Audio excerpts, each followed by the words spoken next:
Hi hello నమస్తే. నేను కృష్ణాంజనేయులు.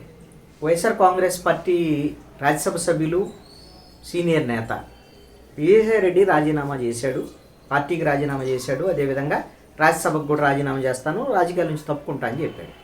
ఆయన ఈ సందర్భంగా ఆయన చెప్పినటువంటి మాటలు, ఆయన విడుదల చేసినటువంటి మీడియాకు విడుదల చేసినటువంటి ఆయన మాటల్లో ఏమిటి అని అంటే, రాజకీయాల నుంచి తప్పుకుంటున్నాను, రాజ్యసభ సభ్యత్వానికి రేపు 25వ తారీఖున రాజీనామా చేస్తున్నాను, ఏ పార్టీలో నేను చేరటం లేదు, వేరే పదవిలో ప్రయోజనాలు లేక డబ్బులు ఆశించి రాజీనామా చేయటం లేదు, ఈ నిర్ణయం పూర్తిగా నా వ్యక్తిగతం, ఎలాంటి ఒత్తిళ్లు లేవు, ఎవరూ ప్రభావితం చెయ్యలేదు, 4 దశాబ్దాలుగా 3 తరాలుగా నన్ను నమ్మి ఆదరించిన వైఎస్ కుటుంబానికి రుణపడి ఉన్నాను, 2 సార్లు రాజ్యసభ సభ్యుడిగా అవకాశం ఇచ్చిన జగన్ గారికి, నన్ను ఇంతటి స్థాయికి తీసుకెళ్లిన భారతమ్మ గారికి సదా కృతజ్ఞుడిని, జగన్ గారికి మంచి జరగాలని కోరుకుంటున్నాను, పార్లమెంటరీ పార్టీ నాయకుడిగా, రాజ్యసభలో ఫ్లోర్ లీడర్గా, పార్టీ జాతీయ ప్రధాన కార్యదర్శిగా పార్టీ మరియు రాష్ట్ర ప్రయోజనాల కోసం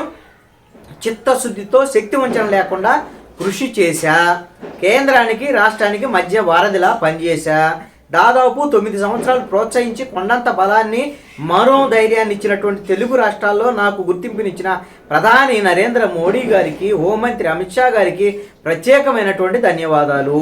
టీడీపీతో రాజకీయంగా విభేదించా, చంద్రబాబు గారి కుటుంబంతో వ్యక్తిగతంగా విభేదాలు లేవు, పవన్ కళ్యాణ్ గారితో చిరకాల స్నేహం ఉంది, నా భవిష్యత్తు వ్యవసాయము, సుదీర్ఘ రాజకీయ ప్రయాణంలో ఆదరించిన నా రాష్ట్ర ప్రజలకి, మిత్రులకి, సహచరులకి, పార్టీ కార్యకర్తలకి, ప్రతి ఒక్కరికి పేరు పేరున హృదయపూర్వక కృతజ్ఞతలు తెలియజేసుకుంటున్నాను. ఇది ఆయన రాజీనామా ప్రకటన సారాంశం.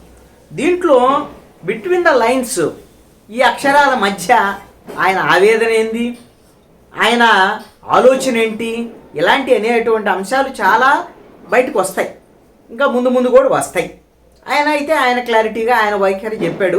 ఇది నిజంగా ఆయన చెప్పినట్టే ఉందా, లేదా ఆయన ఆలోచన ఇంకేమైనా ఉందా అనేటువంటి అంశాల మీద అసలు వ్యూహం ఏంటి, ఏ పార్టీలో చేరేదానికి అవకాశం ఉంది, ఏ పార్టీకి దగ్గరగా వెళ్తాడు అని నేను ఒక వీడియో చేశాను వేరేది, అది చూడండి.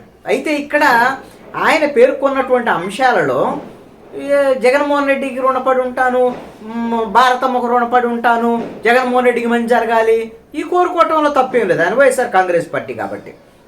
దీంట్లో ఆశ్చర్యం కలిగించే అంశం ఏంటంటే, ఆయనకి తను రాష్ట్రంలో ఈ స్థాయికి ఎదగటానికి సహకరించినటువంటి నరేంద్ర మోడీకి, అదేవిధంగా అమిత్ షాకు కూడా కృతజ్ఞతలు తెలియజేశారు. ఆయన మరి ఈయనేమి బీజేపీ కాదు, బీజేపీతో వైఎస్ఆర్ కాంగ్రెస్ పార్టీకి ఎప్పుడు మిత్రత్వం లేదు, కానీ అనధికారికంగా వీళ్ళు ఎలా మిత్రులో తెలుసు, కాబట్టి నాకు వాళ్ళతో సంబంధాలు ఉన్నాయి అనేటువంటి విషయాన్ని తెలియజేశాడు. ఇంకోటి ఏం చెప్పాడు దీంట్లో, టీడీపీతో రాజకీయంగా విభేదాలు ఉన్నాయి కానీ చంద్రబాబు నాయుడు కుటుంబంతో మాత్రం విభేదాలు లేవట. ఇది క్లారిటీగా చెప్పాడు. మరి ఈ విషయం చంద్రబాబు నాయుడు, నారా లోకేష్ చెప్పాలి, వాళ్ళ కుటుంబంతో విభేదాలు లేవని చెప్తున్నాడు మరి ఆయన. అదేవిధంగా పవన్ కళ్యాణ్తో చిరకాలమైనటువంటి స్నేహం ఉందట. మరి ఆ స్నేహం ఏందో, మరి రాజకీయాలకు అతీతమైన స్నేహం ఏమో తెలియదు. మరి ఏంటి వ్యవహారం ఏంది, ఈ చంద్రబాబు నాయుడిని, నరేంద్ర మోడీని, అమిత్ షాని, పవన్ కళ్యాణ్ని పొగట్టం వెనక ఎలాగో ఇప్పుడు వచ్చేటువంటి కేసులు, భవిష్యత్తులో పెట్టేటువంటి కేసులు నా మీద పెట్టకండా అని చెప్పి బతలు ఆడుకోవటమా, లేకపోతే విధంగా తెల్ల జెండా ఊపటమా ఏంటి అనేటువంటిది మనం భవిష్యత్తులో చూద్దాం.